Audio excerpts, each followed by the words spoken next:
You've been saved! Praise the Lord! Today is that journey of where I went from hell to holy hell, where I still land today. It was a time of guest jeans. We would roll those guest jeans to make them pay. We would wear double layered, different bright colored shirts and roll the sleeves so that you could see both the colors. It was Slinkies, it was Rubik's Cubes, it was way too much makeup, Molly Ringwald, and Back to the Future in the DeLorean with Michael J. Fox.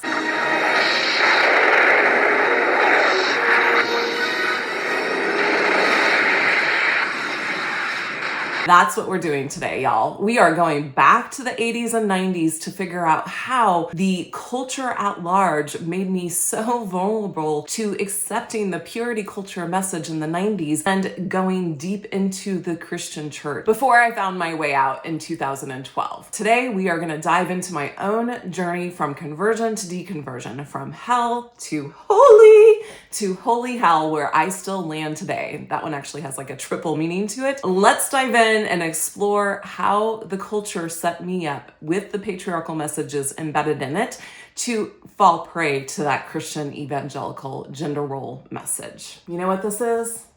It's not just a journal, it's a gateway.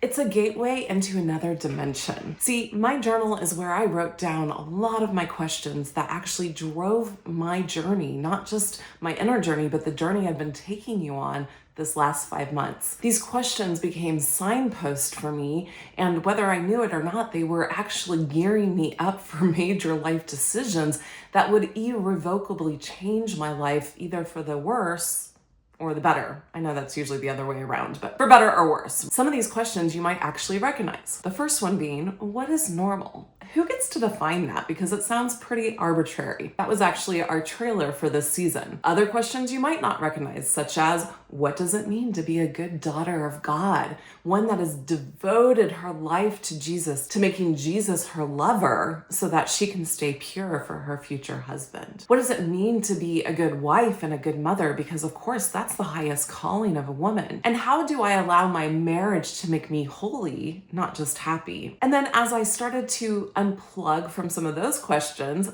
other questions that will again seem familiar to you are, well, what do the gender roles as defined by Christianity have to do anything with domestic abuse? That's one of the big questions that we will explore here in a few minutes that really started me on my journey out of Christianity. And the last question we're going to end with today to explore is, what does it mean to be a woman?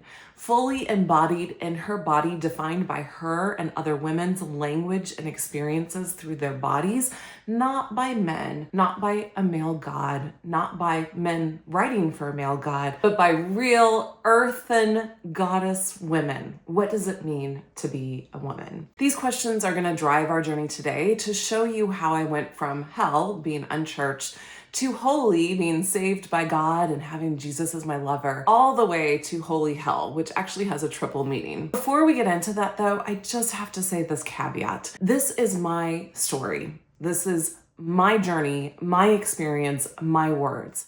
By no means or stretch of the imagination will I ever put anyone under the bus in my story. And this isn't about them. This is about me. And oftentimes I know most of these people in my story were acting out of love and out of the resources that they had or they didn't have to make the decisions that they did for me at a time when I couldn't make decisions for myself. Furthermore, I want you to know that I actually really loved being a Christian. I didn't grow up with a family, which you'll hear me talk about very much.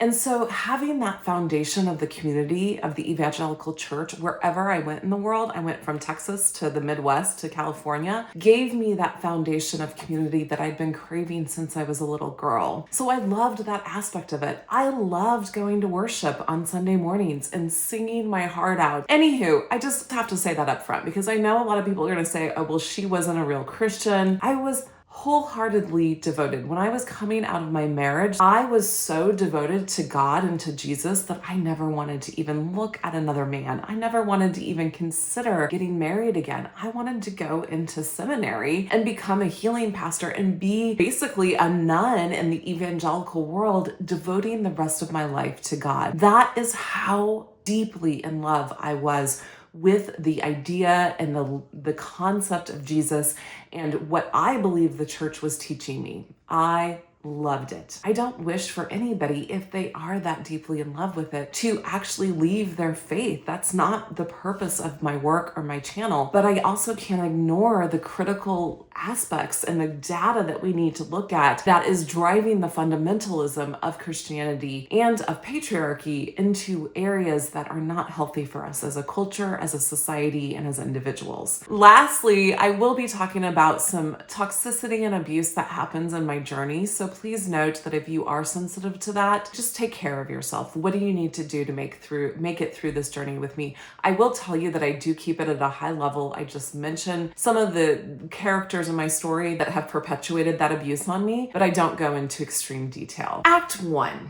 It was the Midwest in the 1980s. I was unchurched, but I was still cultured. Gender roles were still really a thing, even though we had the big equality fight from the 60s and 70s. Didn't really know about the feminist fight because we weren't educated about it. I've asked a lot of my current friends from the time and age that I grew up in, and we just always kind of assumed as women that we had these rights. It wasn't told to us until the last year how recent those rights actually were. I didn't grow up in church.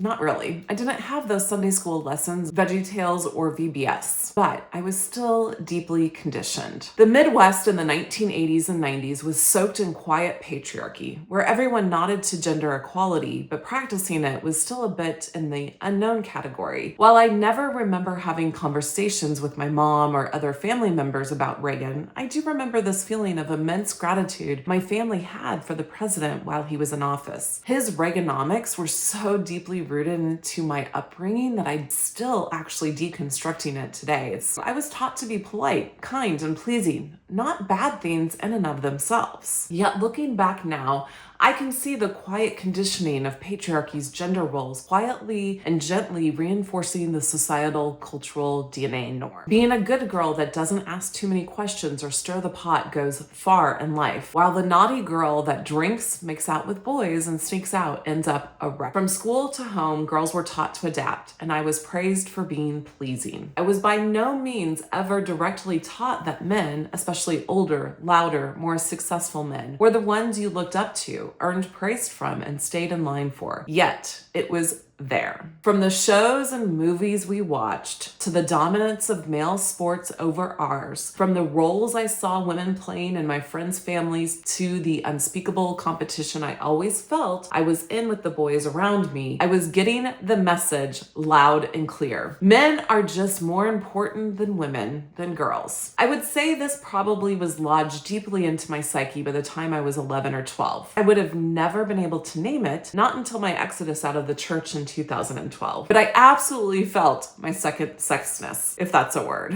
If you would have pointed it out to me, even through my 20s, I would have vehemently denied it. Even without a church telling me so, the culture around me was doing the work just fine. I was learning that women were caregivers, that boys will be boys and get to do the fun and important stuff and get away with bad behavior towards us women. I learned that women who liked sex were either deviants or just trying to get male attention, and that gender roles weren't just expected, they were rewarded. Most of the moms around me worked part-time or not at all. When they did, it was usually minimum wage or super flexible jobs that allowed them to keep the kids, meal prep, and home their main priority. The one friend whose mom had a prestigious job downtown, she felt like an anomaly. Their home was more of a latchkey kid vibe. I don't remember feeling in awe of her mom in a good way. I was in awe, but in a way that was also quietly shouting out at me that this isn't normal. Again, no one ever poo-pooed on this mother. No one ever told me that this wasn't the way it was supposed to be. Yet now, the fact that I can even remember this feeling that I felt 35 years ago was different, and not different in a good way, is pretty telling. At school, I could feel the subtle battle lines between boys and girls. We were told we can do anything, be anything, but only if we are better, sharper, smarter, and outwit the boys in order to do that. So I tried to be. I took any fun girls versus boys activity a bit too seriously because I needed to prove myself. I needed to win. I became a terror of tetherball and always jumped in to dominate boys in later years in sports. I hated when a boy bested me in class rank, often because I knew they cheated to get there while I worked my ass off to rise up out of nowhere. And that way, patriarchy had already found its place in me, not by sermons or scripture, but by storylines, movies, cultural myths playing out in the background so incredibly quietly, I still cannot put my finger on it. Perhaps it was the idea that in the 80s and 90s I had not been taught about the women's movement to get the vote and body autonomy as anything more than a side note in history class. It felt like it was way back there, but it wasn't. It was just a couple decades before I was born. I certainly didn't know that it wasn't until the 80s that women couldn't get a business loan without a male cosigner. I didn't know until recently that it was 1993 when women were included in pharmaceutical drug testing. I have talked about this with women my age. We just grew up thinking that this was normal. We thought that body autonomy and women's rights was normal. We didn't understand how hard fought those equalities and those rights had been. I and all my female classmates of the 80s and 90s were taught nothing but the traditional form of big H history that I've talked about in previous episodes, which kept the women of my generation ignorantly silent. We didn't know our history, so we didn't continue to fight for progress. We didn't name anything because we didn't see or learn that there was stuff still to see and name. How could we? We were just not aware of these dynamics on the personal level at all. Patriarchy doesn't start in a pulpit. It starts in silence, in the silence of the history books only teaching a slanted view of the past, so girls don't see themselves in the past. And here's the kicker. They don't even think to question any of this, because society is showing them the picture that they don't matter. Silence is golden after all, in more ways than one. Then at 9, after 4.5 years of fighting a cancerous sarcoma, my mom died. The cultural conditioning around gender roles then got reinforced in a whole new way. I didn't even see that until I was putting this video together. My biological father, whom had never been part of my life, was pleaded with to step up and be a father. I don't know for sure, but looking back at this angle, knowing what I do know about the evangelical church, it would seem that this action was taken by my family because they had an idea of what men should do. My father did try to be the man, but just a few months from my brother and I moving in with him from Kansas to Florida, he called my family and told them to take us back, or he would turn us over to a Florida orphanage. My family then had to scramble to find a new home for my brother and I, and thankfully, and unfortunately, both being true at the same time, they did. The family looked like the traditional life with a TradWife staying at home. They weren't evangelicals, they were Episcopalians, but they looked the part. They had the husband doing the breadwinning thing, they had the wife who worked a part-time minimal wage job so she could be available for the kids. They went to church every Sunday and were super involved in their church. Bingo! Problem solved. Only behind closed doors, it was a different story. The parents were highly functional alcoholics. The mother ended up being super abusive and toxic, mostly to me, and the daughter was placed in drug rehab a month or so after we landed with them. That was only the start of the trauma of the next 8 years. But we did go to church every Sunday. And as I mentioned, we participated in the church community. Over the next 8 years, I did grow to find solace in the Episcopalian faith, especially because of the toxic home life. I even went so far as to be confirmed. I loved my confirmation class where I learned the Bible was full of moral stories, not divine mandates. Later, I'd be horrified I was taught this. I acted as an acolyte, the Episcopal's altar boy, and found so much comfort in the rituals, the other adults teaching my Sunday school classes, and the community. Looking back now, I can see how steeped in the gender dynamics I was even before I entered the church. The world around me looked a lot like the TradWife experience that's become all the rage once again. The rules were in place. All I needed was somebody to wrap them up in a nice, neat package with a divine authority, and I'd be all in. But wouldn't you know, that's what I found next to my journey. I was so lucky. Act 2, longing for belonging. If my childhood and teenage years were about trauma and the invisible rules I absorbed growing up, college was about the moment someone handed me the rule book for life, especially about how to be a woman, and said, Here, this is from God. For me, stepping into the evangelical church felt natural. It's like someone had peeled back the layers of everything I was feeling about the world around me and gave me the inside playbook as to why I was feeling this way. All of the confusion and chaos I had grown up with, the questions I didn't even know I had about life, spirituality, and my place as a woman in a society made by and for men. I finally had the rule book that made everything make sense. This is how God designed me to be as a good and faithful devotee to Jesus Christ, my Lord. I didn't push back against the rules about men leading and women submitting because I felt them so easily in the culture around me. So now I had a reason as to why I felt this way. This is how God designed us, men and women, just to be. Black and white, easy peasy, no more guessing, fumbling, and falling down. When I was told quite literally over and over again that God designed men and women differently, intentionally, on purpose, to complement one another. Your role as a woman is to embrace that design that yes, you are equal in value to the man, but your role as a woman is to complement him and his call on his life, for you were made second. A helpmate. It didn't feel oppressive. It felt good and right, and it felt safe, like I had a purpose to slide right into. This is how my creator designed me. Isn't that fabulous? Because as I have said in this series time and again, the cultural myths that shape our cultural DNA often feel right and true. Not because they are, but simply because they have for millennia seeped into our cultural DNA that we don't see anything else. It all felt divinely ordained and orchestrated, and I felt special to have the inside scoop on how I was designed to be, act, and live. It gave shape to everything I'd already internalized. That women serve, support, adapt, nurture. That men get to lead, have fun, be the ones up front, and be the change makers. That structure was good, that certainty was godly, that chaos didn't need to be the norm of the day if I just submitted myself to God's ways. That if I didn't quite fit the role, the issue wasn't the role, it was me. That if life wasn't going as promised, it wasn't the role or God or Jesus or the Bible, it was me. Let me take you into what this looked like in real life. I was 18, lost, grieving, and desperate for rest. So I left DePaul, where I'd first gone to college, and moved in with some family in the Bible Belt South in 1996. One of my first journal entries read, "What is normal?" A question only someone trying to crawl out of chaos would ask. I was welcomed into this home with one condition,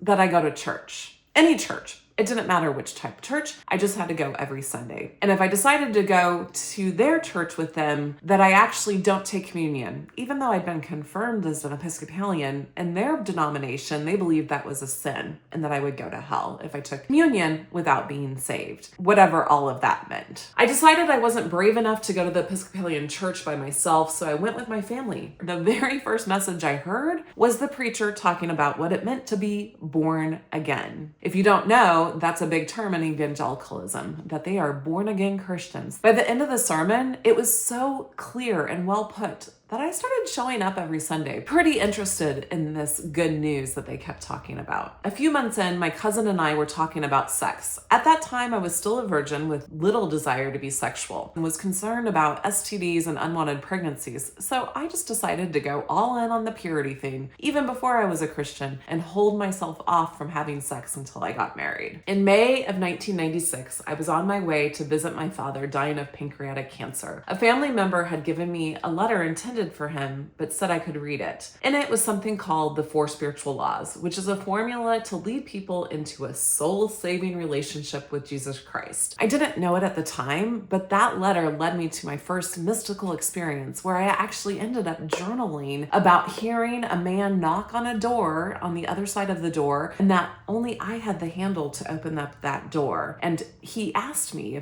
if I would let him in, he would come in and eat with me and me with him. At my father's house in Florida, we had to call the ambulance for him at one point. And in the midst of that chaos, I just knew something was different, that I had a peace, that I would be okay. I couldn't name it, I just felt it. So when I got back to my family's house, I took communion. My family lit up, celebrating, "You've been saved, praise the Lord," and welcoming me into not just their family, but the family of God. I didn't fully understand any of this, but I felt seen and like I belonged to a real family for the first time in my life. When I shared with my family about the journal entry, they brought me to Revelation 3:20, stating that I had written the verse in my own words. They took me to buy my first Bible. I was taught how to underline, highlight, cross-reference, and as a straight-A student and people pleaser, I dove all in and then some. My family had connections with the former group called Campus Crusade for Christ and plugged me in with the group back at Purdue. Just like that, I had a new family, a new purpose, a new self. For the old has gone and the new has come. You are a new creation in Christ. My first semester at Purdue, I went on a one-day purity retreat. Of course, I didn't know that's what it was at the time. They just told me that I was going to learn how to be a good daughter of God and how to date inside the Christian world. From there, the indoctrination would no longer be subtle. The messaging deepened. Your sexuality is a gift for your future husband. Your body belongs to God and your future husband. Your role is to serve, support, submit. If you do that, then you'll be safe, loved, and well cared for, and you will be honoring God. Important to note, I also came up in the Christian church when Kiss Dating Goodbye by Joshua Harris, who has actually rescinded that book and doesn't even let it be published now, but that was being published and super popular and part of the purity culture. We also had a book called The Rules that we were supposed to follow as Christian women. Even studying abroad in Spain didn't shake my commitment, it deepened it. After graduation, I moved to California, what one of my family members called the land of the fruits and the nuts. Not in a good way. Anywho, I wanted to pursue my childhood dream of living in California, of making it in California, and a newer dream of being an international businesswoman with the possibility to live and travel abroad. Within a few weeks, I had a new church, was stepping into leadership role within the 20s group and making deep connections with new friends. Being part of the global evangelical church allowed me to have immediate family and a spiritual home, even on the left coast. But within 6 months, disappointed by work and life, I pleaded to God in my own mind, driving down 580 in Castro Valley one day, saying, God, I will give it all up. I will give up my dream of being an international businesswoman if you just bring me to the man I'm going to marry so that I can be his wife, have kids, and be a stay-at-home mom. Wouldn't you know it? A few weeks later, I met the man I was going to marry. And just like that, I got exactly what I was asking for. On the outside, to most of my friends and family, it looked like I was getting my Cinderella story. My future husband even used those words when I took him back to the Midwest to show him around, that he had saved me from my Midwest upbringing roots. Never mind, I'd graduated from Purdue on my own with honors and made it out to California by myself. But as a dutiful girlfriend respecting her man as a good Christian woman is supposed to do, I let him believe that because it made him happy and gave him a purpose. What girlfriend wouldn't want that for her man? Even though blaring red flags showed up on our first date, I was so well trained by our cultural DNA and indoctrinated by the church gender roles that I put blinders on, stating, well, I never dated, so I really don't know how things go. I'm going to default to him, which, believe me, he used against me many times. Ladies, don't make that excuse. Dating is never going to be easy when you have two sinners involved, but if you submit to the male, it will be in God's design and thus holy. When I challenged him on things, he already had ready answers or tactics that made the trauma bonding that was happening anchor in deeper. One such example was him working on me to make me believe he had a better memory than me. So I would, in his mind at least, always submit to his memory of things. That's a gaslighting tactic 101, y'all. Everything kept moving forward, and so I felt it was aligned. I had God, a purpose, a path, and a promise, and a man that was devoted to me. So I thought. However, I didn't know that the very structure that I thought was saving me was actually building a cage around me. I thought giving up my dreams for a godly life would bring joy, safety, and partnership. But what I actually got was a man who would use the very promise of genderized roles I had been taught, not to keep me safe, but to break me down slowly but surely from the first date on, setting a careful psychological trap that would take another 11 years to fully uncover, and just enough time to not become a completely dead soul inside, and maybe worse. Act 3, the marriage and holy sanctification. Here's what I want you to keep in mind. I didn't just marry a man, I married a carefully constructed fundamentalist theology. If you remember back to episodes 7 and 8, we talked about how fundamentalism turns myth into fact, into cement belief in the rational mind. But in doing so, it strips myth of its psychological truth and turns it into a landmine of soul destruction. And that's exactly what I stepped into. On paper, it looked picture perfect. A saved soul with a mystical testimony, proof that God was still moving in the world. A big shiny ring. A reborn again Christian husband whose spiritual laziness was just one of many red flags I ignored. A future with children, a community, and divine order holding it all together perfectly. But no one told me this. The cage is most effective when it looks like a big, beautiful castle that you choose for yourself. A castle complete with white picket fences that don't open, Sunday services that don't lead to freedom, and accountability groups that hold the women accountable, but not the men so much. The invisible moat of my castle was filled with gnarly, snapping crocodiles labeled duty, submission, sacrifice, silence. Here's the thing I want to be extremely transparent and clear about. Patriarchy doesn't need to scream or hit you to be violent. It just needs to be believed, most of all by the females, especially by the females that indoctrinate the next generation of females. The quieter it is, the more deadly it becomes. Because quiet patriarchy doesn't bruise the skin. It drains the soul drop by drop until one day you wake up in the mirror and you don't recognize yourself. And you can't find your soul. You're doing and saying things against your character to help hide the character of your husband and your God. You stuff down the truth so people won't disrespect your husband or be harder on you. You silence your pain thinking it is the ticket to heaven. This type of patriarchy is a silent soul killer. And the worst part is that it convinces you to hold the knife and blame yourself. I believed.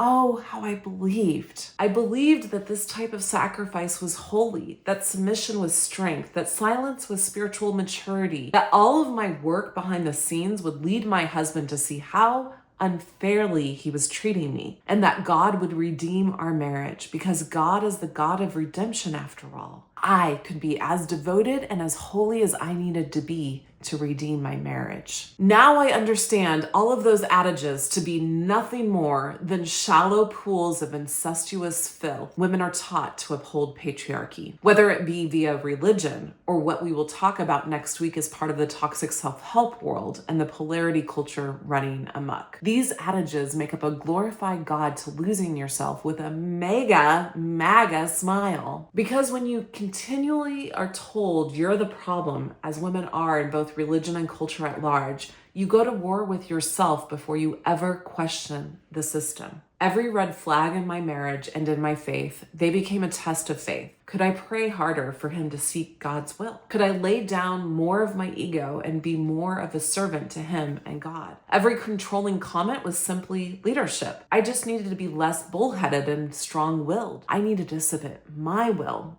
to his, as if to the Lord.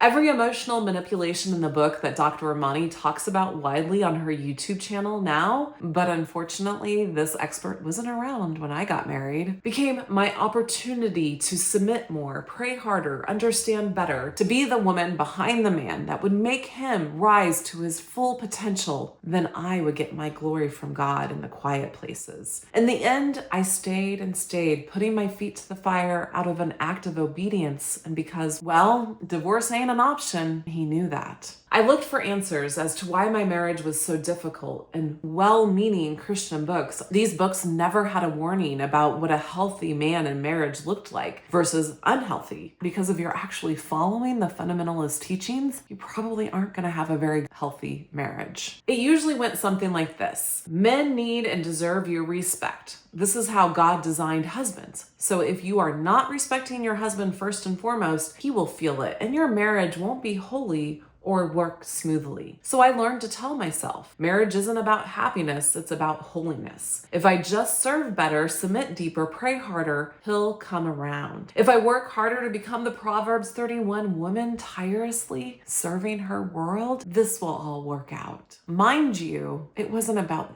did he deserve that respect. I had to give that respect first. The fights he would pick that would keep us up until wee hours in the morning, while he would get to sleep in and I would be up with the children bright and early. Well, those were just spiritual warfare, babe, and I needed to armor up. Or I needed to apologize for the way I acted. He was just trying to help me be a better wife and mother. The more I bled out those unholy parts of my ego, the more like Jesus I would become. I remember writing down verses on note cards and taping them to mirrors, whispering them like spells to remind me of God's promises. What I really was doing was spiritual bypassing, using a patriarchal religious system meant to cage women as a way to make sense of the pain the system was causing me. But I couldn't see that then. I believed in this system, as you've heard me say. I loved Jesus and I knew he had the power to heal us. I had visions of him, goddammit. I knew this shit was real. Yet shortly after the birth of my second child, a family member who had seen one too many of my marital spats loudly stated, "You sound like a victim of abuse on Oprah." Note, this was not "your husband is treating you unkindly or unchristian-like," but about me having some kind of power to put myself into the victim role and thus could change something to not be the victim anymore. While I am so thankful to this family member for saying something, this is also how patriarchy works. Blame the victim instead of the perpetrator. A few days later, after the kids were asleep, I found myself at the end of a raised fist with a threat to knock my lights out if I didn't acquiesce to whatever that fight was about in his mind. Even then, y'all, it still took me over a week to decide whether or not to try a trial separation and to ask him to move out. Why? Because I was wrestling with my wifely duties that I've been told to respect my husband. And how would this respect him? How would this look to our community? How do I keep it quiet so that they don't find out? Maybe it was me. Maybe I just pushed him too far. I sought counsel with other godly Christian fundamentalists who never once shouted at me, "Get the hell out and take your kids and get safety." No, they just sat there and wrestled with God, with me. No one could or would tell me what I should do to keep myself and my nursing babies safe. Yep, I was that far gone into the indoctrination. I didn't understand that the respect had left on day one when I saw the first red flag. Yet I kept my cognitive biases well intact so I could ignore what any sane woman not caught in the cycle of abuse would have done immediately: asked for a divorce and gotten herself out. I wish I could say I asked for a full separation on that day, that I packed my bags, took my babies, and never looked back. But when you've been trained to believe that leaving isn't just betrayal, but sin, that divorce was not an option, it does not take a locked door to keep you in place. It just takes a belief system, and mine was still intact. But something had started to crack.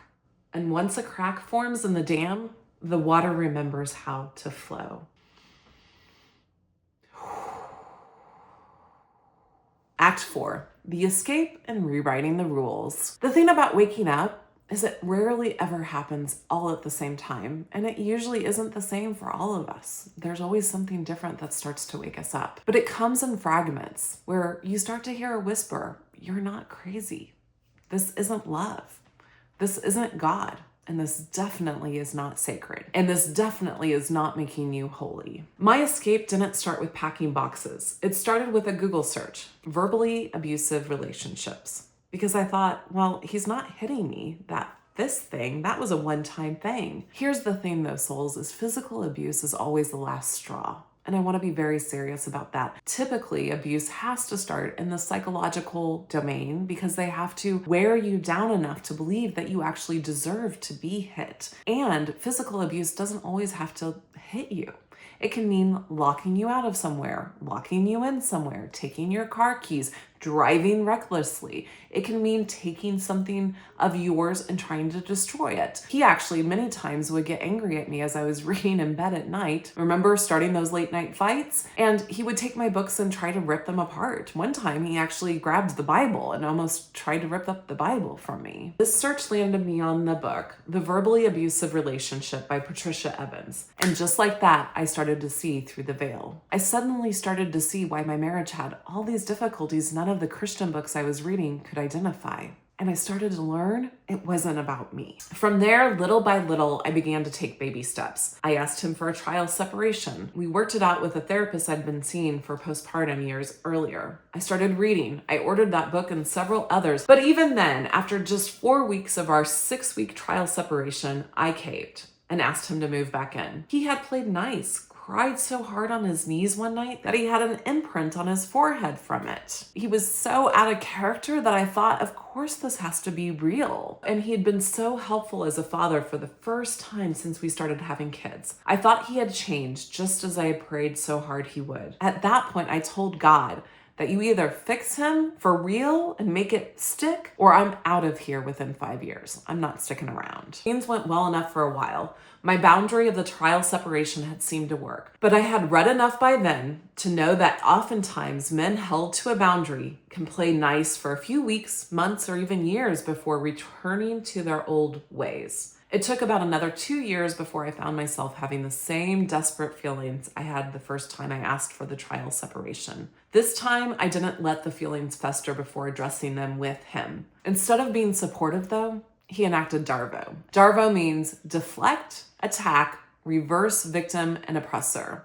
I have a video on it that I'll link down here, but that's basically what Trump did to Zelensky in the Oval Office. So yes, my husband at that time invoked this DARVO tactic and made me feel guilty for bringing this up, asking, well, how do you think this makes me feel, Holly? By then, though, I was smart enough to not fall for it fully. From there, we started to go back to therapy. We each had a therapist at that point, and he would come home and just tell me all about his therapist, basically talking about me and hinting at issues that I might have instead of any of the work that he was doing on himself. Red flag, y'all. The message was loud and clear. You are asking questions in the wrong direction. Back up. Look at yourself and stop making me feel any uncomfort due to your issues. This is about you. I started reading more again. I doubled down on more therapy. I found Life Skills International, a program for survivors of childhood trauma and abuse that unknowingly often leads us into intimate partner abuse relationships. I asked him to attend the men's version of the program. At first he did. He went for about 2 weeks, and then he came back to me, as my group and my therapist had prepared me for, saying he had nothing to do with those type of men. He was upper white collar.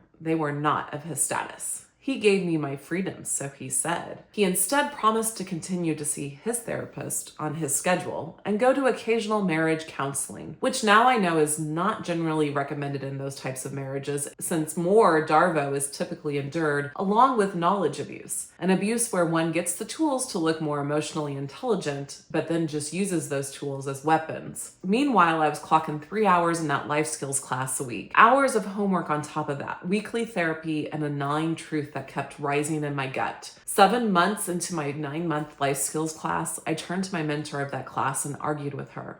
My marriage is getting worse. But are you getting better, Holly? I don't think you're hearing me. My marriage is getting worse. I hear you, but I'm going to ask you again. Are you getting better? You're not hearing me. My marriage is getting worse. But are you getting better?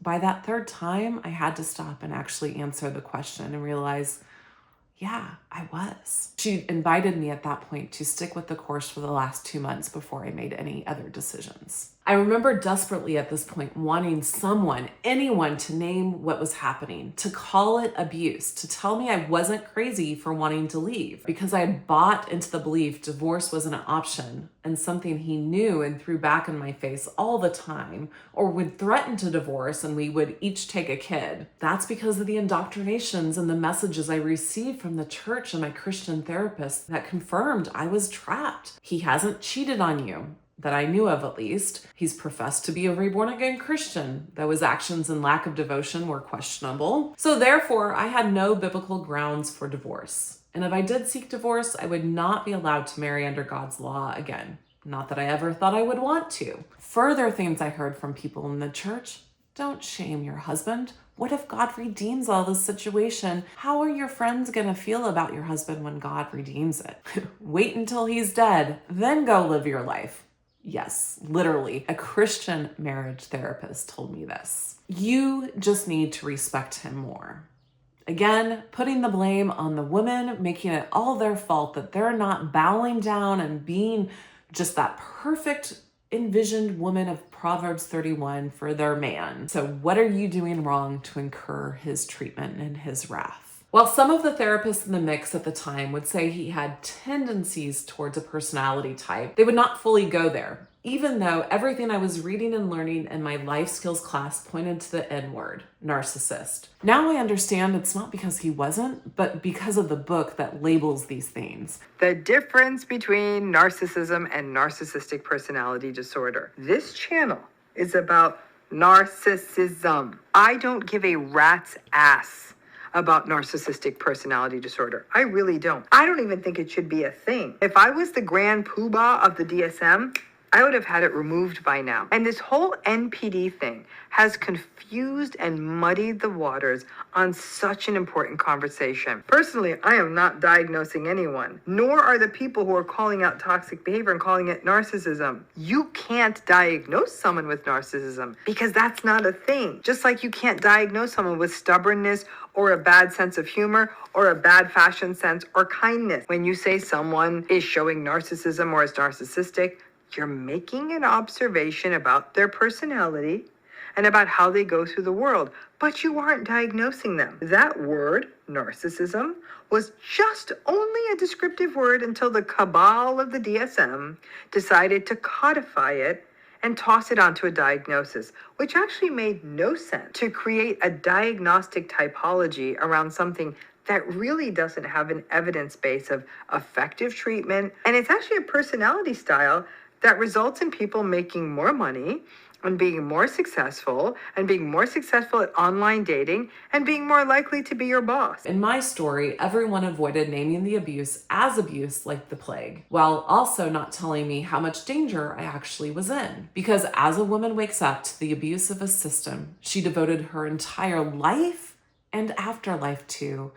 it's one of the most dangerous times for her and her children. And this was me. I was waking up, getting healthy, seeing the light, laying down boundaries and standards, and things at home felt more and more contentious as he could feel the shifts. The attacks on my character, my body, my personality grew steadily worse. My eldest would make up stories the next day of loud motorcycles he heard last night. Meanwhile, the Christians in my life just kept reassuring me that God has your back in all of this. What I was actually learning, the hidden message within the Christian church, the system supports him and sacrifices you. So I kept dancing around the fire, trying not to get burned. By the end of the 7th month in my life skills class, I knew I was done with the current marriage as it was. But I didn't feel I could file for divorce. So I did the Christian thing and started the filing for a legal separation, all behind his back. I felt sick and disgusted with myself and my life, most days feeling like I was living in someone else's body. Somewhere along the line, I found another book, my journey through books, called Not Under Bondage, Biblical Divorce for Abuse, Adultery, and Desertion by Barbara Roberts. In it, this woman did a deep dive into the Hebrew and Aramaic language to prove that the verse often held over Christians' heads, I hate divorce, in Malachi 2:16, actually translates more accurately to I hate what leads to divorce. She goes further into the laws of ancient Jews and Christians to prove that God always provided a way out of abusive marriages. And just like that, I had a lifeline. I had justification from scripture to file divorce, not just a legal separation. Yet, I still needed a male in my life to give me full permission, which I got from my uncle, and I rolled with it. By the time my 9-year wedding anniversary was rolling around the end of May of 2011, I was quietly serving divorce papers instead of celebrating another year of trauma and torment. I don't want to sugarcoat how difficult those last few months were, how I lived in fear of what he might do to me and my children. As any therapist trained in abuse and trauma will tell you, the most dangerous time for a woman and her children is when she is about to leave her partner, because they don't want to lose that outlet for all of their abuse. They don't want to feel the shame they get to project onto you. And only you as the partner will know how far they might go in order to stop you from leaving. I knew all of this by then, so I set my children and myself up for safety. I didn't take any unforeseen chances. My motto was and still is, it is better to overreact and be safe than to underreact and not be safe. Thankfully, there was a dear family friend, a godfather to our children, that finally knew what no one else was brave enough enough to name with me that the marriage was over and he needed to move out. His friend orchestrated that move with me and him and became the intermediary for me with him for the next few months or so. Another safety step I took so I couldn't fall prey to any hoovering or love bombing again. By the end of May, beginning of June, when Life Skills was finishing up with the first phase, I was beginning to feel more free. Slowly but surely. Don't get me wrong, I was scared. I still felt unsafe, and I didn't know what was going to happen with my kids and I and my financial means, but I trusted that God still had my back, and I knew I made the right choice. If he was really going to make a change, which I knew by then was highly unlikely due to my research, we could always get remarried under a new covenant. It was by then that I also was starting to feel more turned on by a new version of my faith that was forming between my interest in doing what Miss Roberts had done in her book, Not Under Bondage, and the following revelation I learned at the end of my first year in Life Skills International, which was this. The 5 deepest wounds a child can ever receive always leads back to the number 1 wound, and that is rejection of self. When I started to look at the rejection of self lined up with the doctrine of original sin, if you don't know what that doctrine is, it says that we are all born sinners. None of us are worthy of the grace and love of God without the redeeming blood of Jesus Christ. I started to think, isn't that just teaching us to reject ourselves? I started to think back to the 2 births I'd had of my children and having these newborn babies lay like seconds after they came into this world on my chest and how innocent and pure they were. And the thought came to me that there is no way they were born sinners. That is something the culture must put on them as we train them in their cultural DNA.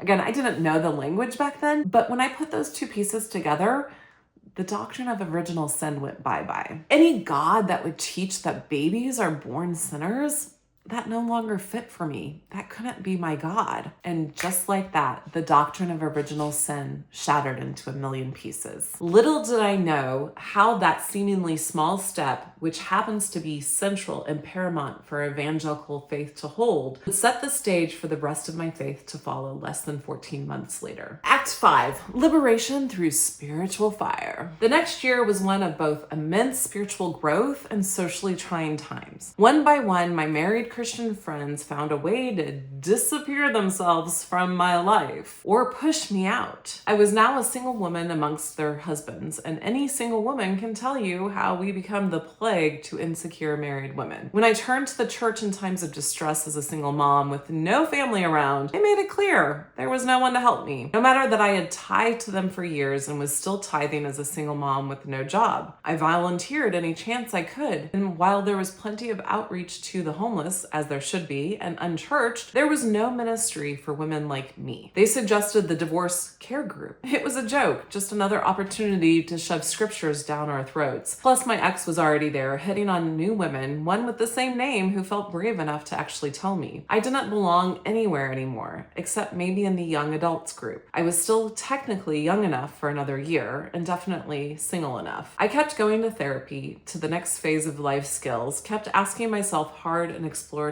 questions. In the fall of 2011, I started exploring even more by writing my blog, which maybe some of you are still here from that journey. On that blog, I explored the complexity of being a Christian woman that was centered in love. Thanks to Rob Bell's book, Love Wins, that challenges a lot of evangelical fundamentalism. And more than that, I really started to look at what Christianity had taught me about my sexuality and if that was truly godly and healthy. That is when I started to see the cracks in patriarchy, even though I couldn't name it explicitly. In the spring of 2012, I took a solo trip to Hawaii and brought another of Rob Bell's books, Sex God. While reading about this version of a loving, esoteric, erotic God under the Hawaiian sun, something cracked open. My sexuality, which had been repressed most of my life, began to awaken. It didn't feel shameful, but sacred, something divine. Something that actually connected me to this God that I was worshiping. It felt odd but exhilarating at the same time. This new connection was visceral and real, and as my body awakened to my senses more fully, probably for the first time fully, my sense of divinity grew deeper. Later that year, driven by my unquenchable thirst for this God I was now finding, I applied to Fuller Seminary. Now, Fuller Seminary is still pretty evangelical, but it tends to be one of the more liberal plural of the evangelical world. It is one where they actually ordain women as pastors, which is a big no-no in most evangelical circles. I was trying to become a healing pastor in a roundabout way since I actually personally still didn't believe I could be a pastor as a woman. I just knew I wanted to help others the way I needed help, connecting through the word and our bodies to find the divine. But I was rejected by Fuller. No reason given. Just pray to God. He's got your answers, but they're not here. Distraught, I blogged about this rejection. One of my active readers suggested a book, The Dance of a Dissonant Daughter by Sue Monk Kidd. I quickly grabbed a book off of Amazon and started to devour this woman's spiritual awakening into the feminine divine. I can remember reading in the very first pages about why it was not okay for women to talk about God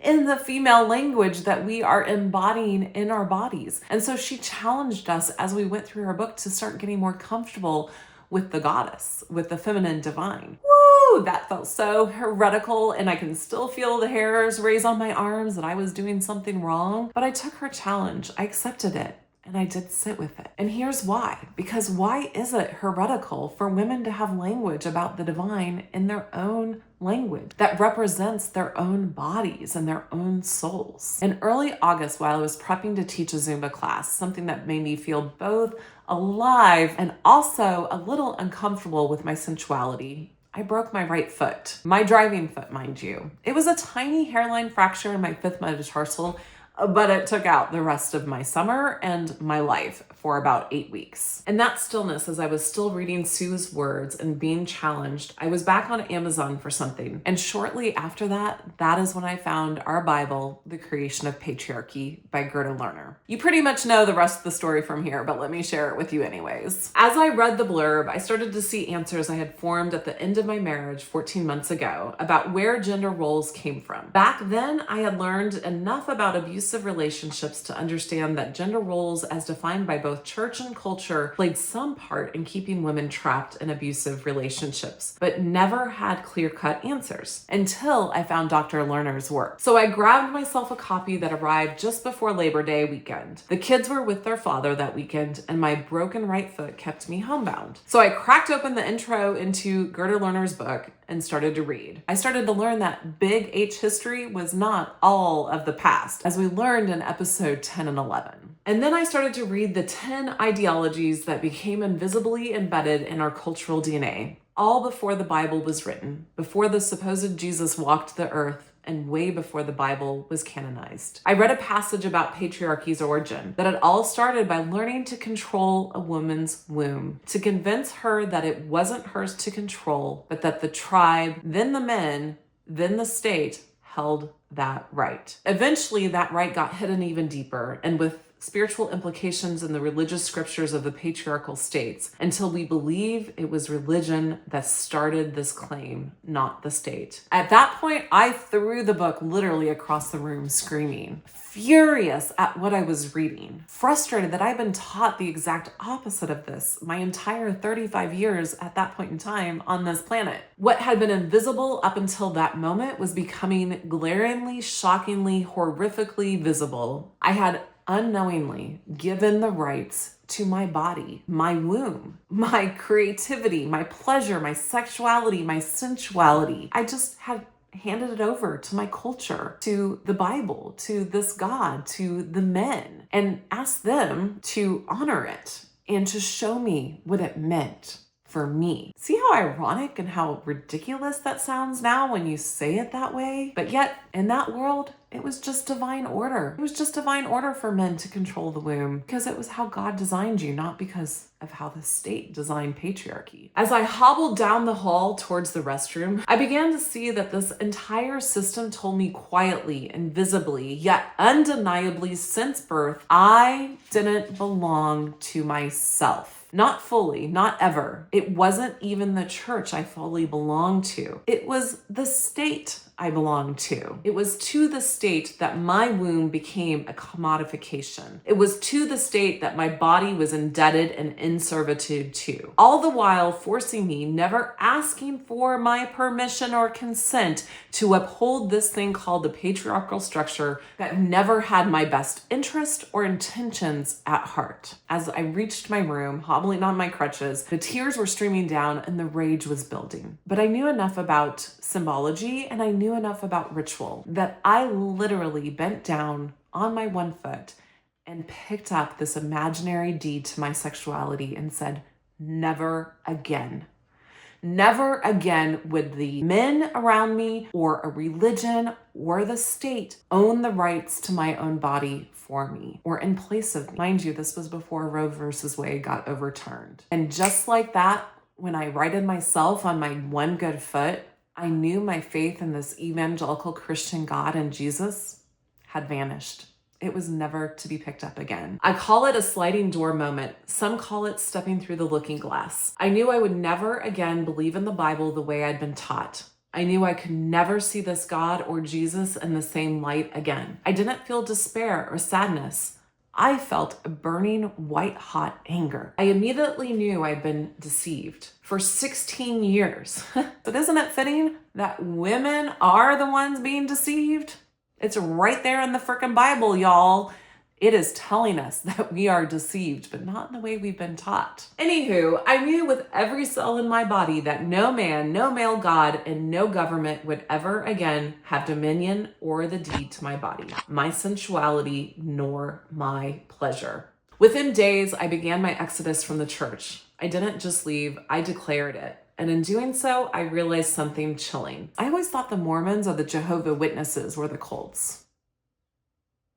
Enough said. I tried to be an atheist for about 2 weeks, but I couldn't ignore my mystical experiences that I'd had. So I started asking people outside the church with wide-eyed wonder, what does God mean to you? Along with this, a new question started to form in my soul. One you heard me say a couple times now, what does it mean to be a woman?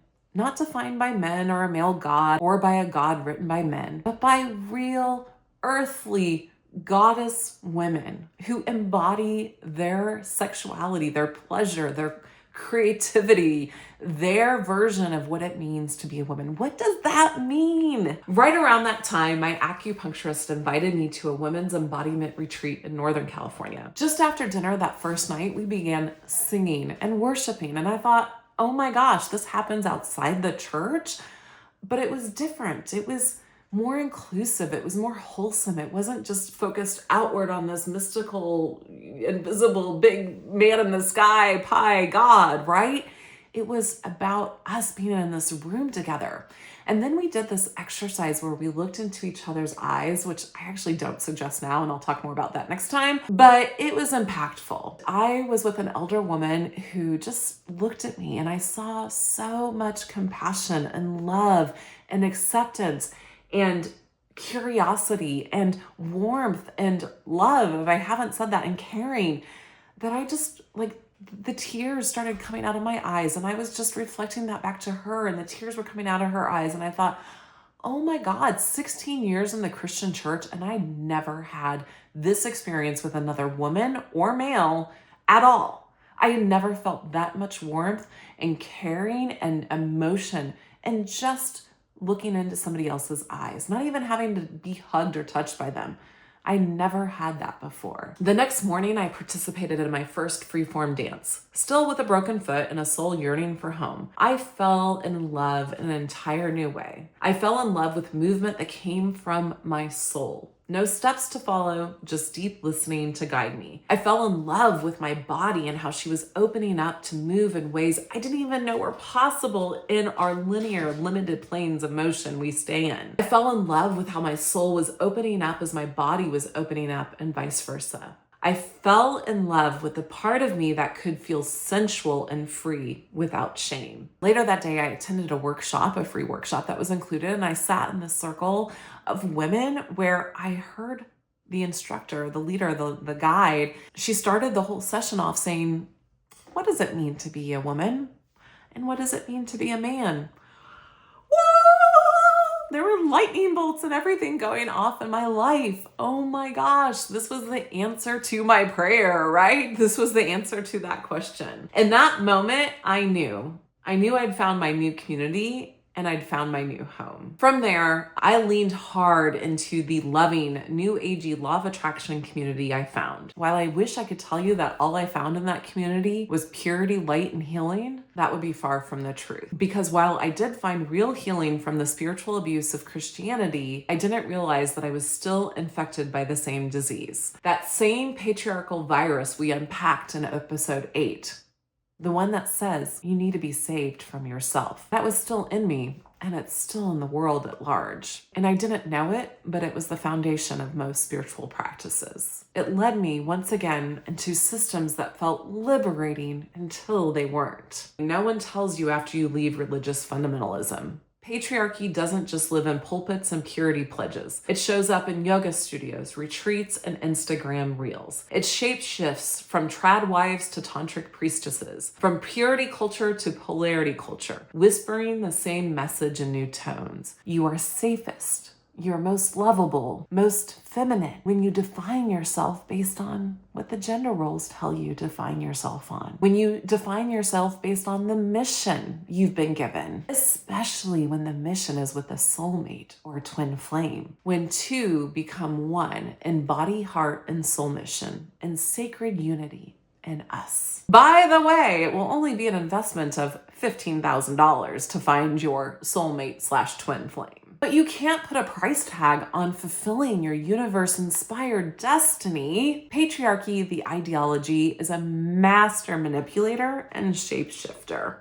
It keeps eluding us, moving us into another castle with a better view and more expensive throw pillows. But the castle is still encircled with a dangerously filled moat that keeps us safely within its confines. I think at this point, many of us are waking up and naming all the different castles patriarchy has tried to capture us in. Much like Bluebeard, if you know the story from Clarissa Pinkola Estes' book, Women Who Run with Wolves. It is my hope and goal, by me sharing my stories of deconstructing all the ways patriarchy has shown up in my life, that I inspire more of you to share your stories, and we will all get better at naming these quicker and more clearly for others. In the next episode, we're gonna dive into the self-help world I landed in and how toxic it can be. The thing is, I don't know which one is worse because the toxic self-help world costs me a lot of freaking money. We'll look at the rise of toxic self-help culture, how it echoes the worst parts of patriarchy, and why so many women, especially after leaving religion, find themselves right back in another glittering cage of their own choosing, perhaps even in deeper doo-doo. If you've ever questioned why coaching,